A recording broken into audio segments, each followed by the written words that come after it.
श्री शिव और जलंधर का युद्ध। जलंधर द्वारा गांधर्वी माया से शिव को मोहित करना, शीघ्र ही पार्वती के पास पहुंचना, उसकी माया को जानकर पार्वती का अदृश्य हो जाना और भगवान विष्णु को जलंधर पत्नी वृंदा के पास जाने के लिए कहना। सनत कुमार बोले, इसके बाद रौद्र रूप वाले महाप्रभु शंकर बैल पर सवार हो वीर गणों के साथ हंसते हुए संग्राम भूमि में गए। जो रुद्रगण पहले पराजित होकर भाग गए थे, वे शिवजी को आते हुए देखकर सिंहनाद करते हुए युद्ध भूमि में पुनः लौट आए। वे और शंकर के अन्य गण भी शब्द करते हुए आयुधों से युक्त हो बड़े उत्साह के साथ बाणों की वर्षा से दैत्यों को मारने लगे। उस समय सभी दैत्य भयंकर रुद्र को देखकर इस प्रकार भागने लगे, जिस प्रकार शिव भक्त को देखकर उसके भय से पाप भाग जाते हैं। तदनंतर युद्ध में असुरों को परांगमुख देखकर वह जलंधर हजारों बाणों को छोड़ता हुआ शंकर जी की ओर दौड़ा। शुंभ, निशुंभ आदि हजारों दैत्यराज भी क्रोध से ओठों को चबाते हुए बड़े वेग से शंकर जी की ओर जाने लगे। वीर कालनेमी, खड़गरोमा, बलाहक, घसमर, प्रचंड तथा अन्य दैत्य भी शिवजी की ओर दौड़ पड़े। हे मुने, शुंभ आदि सभी वीरों दैत्यों गणों ने शीघ्र ही बाणों के द्वारा रुद्र गणों को ढंक दिया और उनके अंगों को छिन्न भिन्न कर दिया। तब शंकर ने अपने गणों को बाणों के अंधकार से आवृत देखकर शीघ्रता पूर्वक दैत्यों के बाण समूहों को काटकर अपने बाणों से आकाश को भर दिया। उन्होंने बाणों की आंधी से दैत्यों को पीड़ित कर दिया और बाण समूहों से दैत्यों को पृथ्वी तल पर गिरा दिया। उन्होंने अपने परशु से खड्ग रोमा का सिर धड़ से अलग कर दिया और खडवांग से बलाहक के सिर के 2 टुकड़े कर दिए। घसमर नामक दैत्य को पाश में बांधकर उसे भूमि पर पटक दिया और अपने त्रिशूल से महावीर प्रचंड को काट डाला। शिवजी के वृषभ ने कुछ को मार डाला, कुछ बाणों के द्वारा मार दिए गए और कुछ दैत्य सिंह से पीड़ित हाथियों की भांति स्थित रहने में असमर्थ हो गए। तब क्रोधाविष्ट मन वाला वह महादैत्य जलंधर शुंभादि दैत्यों को धिक्कारने लगा और धैर्य युक्त होकर हंसता हुआ कहने लगा। पहले शंकर जी से बोला, भागकर पीठ दिखाते हुए माता के मल के समान इन दैत्यों को मारने से क्या लाभ, क्योंकि भयभीत लोगों को मारना शलाघ्य तथा वीरों के लिए स्वर्गप्रद नहीं होता। यदि युद्ध करने में तुम्हारी श्रद्धा है, हृदय में थोड़ा सा भी साहस है तथा यदि ग्राम्य सुख में थोड़ी भी स्पृहा नहीं है, तो मेरे सामने खड़े रहो। पुनः अपने वीरों से बोला, युद्ध भूमि में मर जाना अच्छा है। यह सभी कामनाओं का फल देने वाला, यश की प्राप्ति कराने वाला तथा विशेषकर मोक्ष देने वाला भी कहा गया है।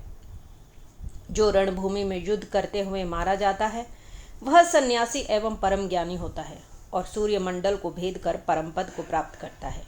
बुद्धिमानों को कभी भी कहीं भी मृत्यु से भयभीत नहीं होना चाहिए, क्योंकि समस्त उपायों से भी इसे रोका नहीं जा सकता है। हे वीरो, यह मृत्यु तो जन्म लेने वालों के शरीर के साथ ही पैदा होती है। वह आज हो अथवा 100 वर्ष बाद हो, प्राणियों की मृत्यु तो निश्चित है। इसलिए मृत्यु का भय त्याग कर संग्राम में प्रसन्नतापूर्वक युद्ध करो। ऐसा करने से इस लोक में तथा परलोक में भी निस्संदेह परम आनंद की प्राप्ति होती है। सनत कुमार जी बोले, हे व्यास, ऐसा कहकर उसने अपने वीरों को अनेक प्रकार से समझाया, किंतु वे भय के कारण धैर्य धारण न कर सके और रण से भागने लगे। तब अपनी सेना को भागती हुई देखकर महाबली सिंधुपुत्र जलंधर को बड़ा क्रोध उत्पन्न हो गया। इसके बाद क्रोध से आविष्ट मन वाला वह जलंधर क्रोध से वज्र की ध्वनि के समान कठोर शब्द करके युद्ध भूमि में रुद्र को ललकारने लगा। जलंधर बोला, हे जटाधर, तुम आज मेरे साथ युद्ध करो। इन्हें मारने से क्या लाभ? यदि तुम्हारे पास कुछ बल है तो उसे दिखाओ। ऐसा कहकर उस महादैत्य जलंधर ने 70 बाणों से अक्लिष्ट कर्मा वृषभध्वज शिवजी पर प्रहार किया।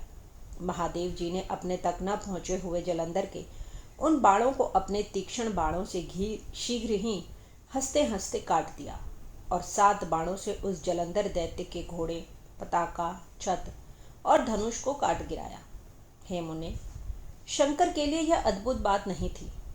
तब कटे हुए धनुष वाला तथा रथ विहीन वह सिंधुपुत्र दैत्य जलंधर गदा लेकर क्रोध के साथ वेगशील होकर शिवजी की ओर दौड़ा।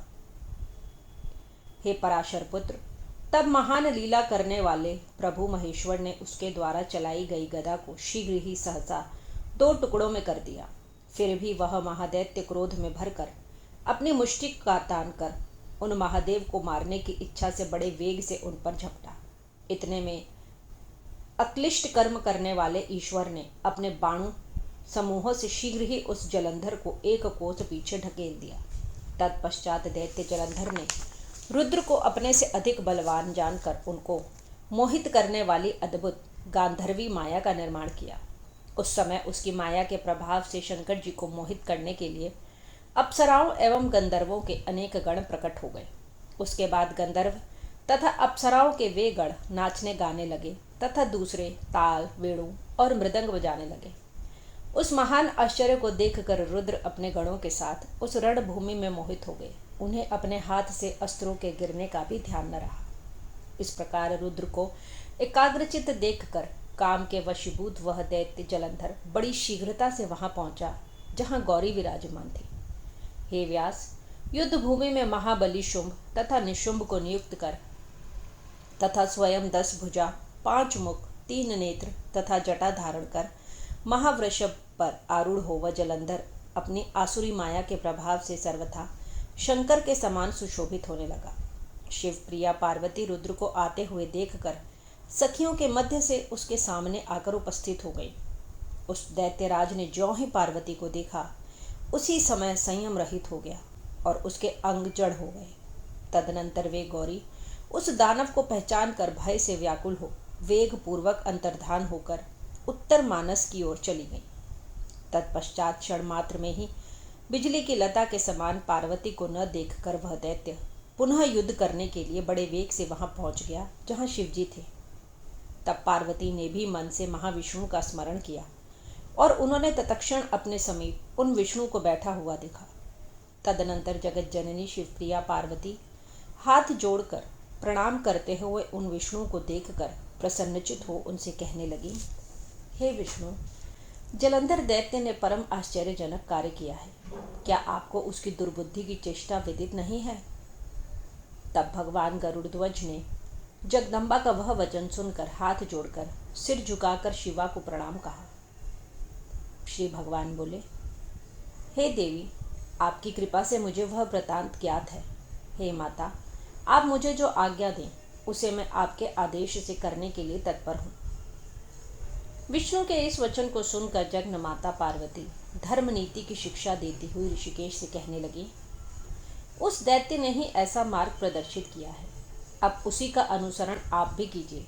मेरी आज्ञा से आप उसकी स्त्री का पातिव्रत्य भंग कीजिए। हे लक्ष्मीपते, उसके बिना वह महादैत्य नहीं मारा जा सकता है, क्योंकि पातिव्रत धर्म के समान अन्य कोई भी धर्म पृथ्वी तल पर नहीं है।